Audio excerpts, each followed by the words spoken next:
सोचो अगर petrol suddenly 75 rupees और डीजल 70 रुपीज रातों रात हो जाए। ये इम्पॉसिबल लगता है ना, लेकिन ये पॉसिबल है सिर्फ एक पॉलिसी चेंज से। चलो इसे एक छोटे से कैलकुलेशन से समझते हैं।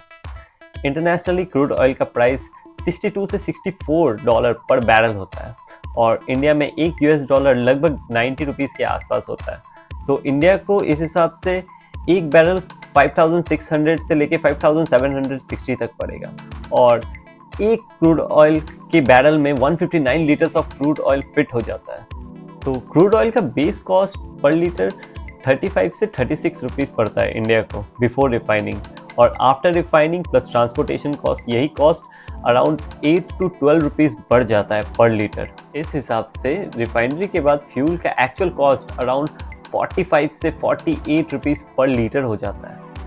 लेकिन इंडियन गवर्नमेंट इसे 95 to 104 प्लस में बेचती है, जो कि अलग अलग स्टेट्स के अलग अलग प्राइसेस होते हैं। लेकिन ऐसा क्यों?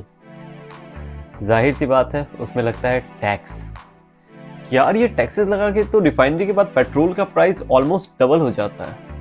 क्या होगा अगर हम इसमें से सारा टैक्सेस हटा दें, जैसे सरचार्ज हटा दें, एक्साइज ड्यूटी हटा दें, वैट हटा दें, प्लस इसमें से सेस भी हटा दें, बस इसमें एक जीएसटी लगा दें, और वो भी जीएसटी का हाईएस्ट स्लैब जो कि है 28%।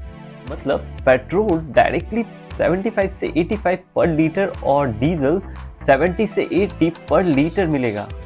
मतलब ये तो एक कॉमन आदमी के लिए 25 से 35 रुपीज़ का डायरेक्ट रिलीफ है, और इसका इम्पैक्ट ह्यूज है। अगर फ्यूल का दाम कमेगा तो इससे ट्रांसपोर्टेशन कॉस्ट भी कमेगा, जिस वजह से गुड्स, वेजीज, ग्रॉसरीज अपने आप सस्ते हो जाएंगे। डीजल का कॉस्ट कमेगा, जिस वजह से फैक्ट्रीज और लॉजिस्टिक और चीपर हो जाएगा।